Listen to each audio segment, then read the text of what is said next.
Good evening. I'm Maurice Dubois. And I'm Christine Johnson. We're hearing tonight from the migrant at the center of a controversial video which shows police deploying a stun gun on him while the man holds his baby boy. CBS 2's Allie Bauman here now with the story. Allie. Well, Maurice and Christine, the NYPD says they were initially called to the shelter for a dispute involving an intoxicated father. But the father says he was sober and struggling to communicate because of a language barrier. What happens next was caught on video, and we should warn you, some may find it to be disturbing. The cell phone video starts in the middle of an altercation Friday with police inside of a city-run shelter for asylum seekers in Queens. NYPD officers surround a migrant by the elevator. As it escalates, they pull away his screaming wife, and what sounds like a stun gun can be heard, while the migrant holds his one-year-old baby in his arms.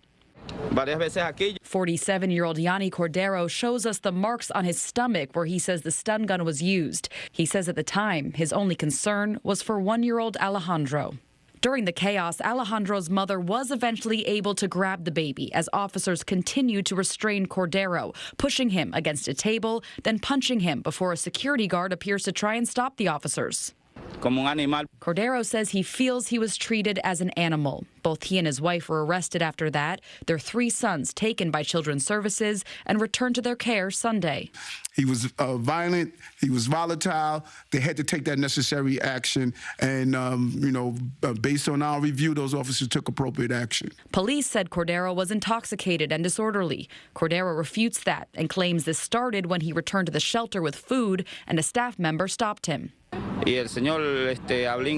Cordero says the staff member did not speak Spanish, so he tried explaining to him through a translation app that he would not bring the food upstairs per the rules, but instead staff called police. The president of the New York Immigration Coalition said of this, the city must hire shelter staff who are culturally competent and bilingual or multilingual to ensure that communication breakdowns don't lead to avoidable misunderstandings that escalate into violence. We showed the video to John J. lecturer and retired chief of the Bergen County Police Department, Brian Higgins.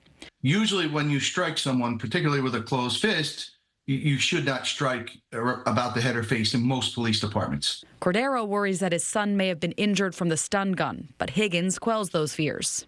Once the taser is deployed, it only affects the individual who is struck.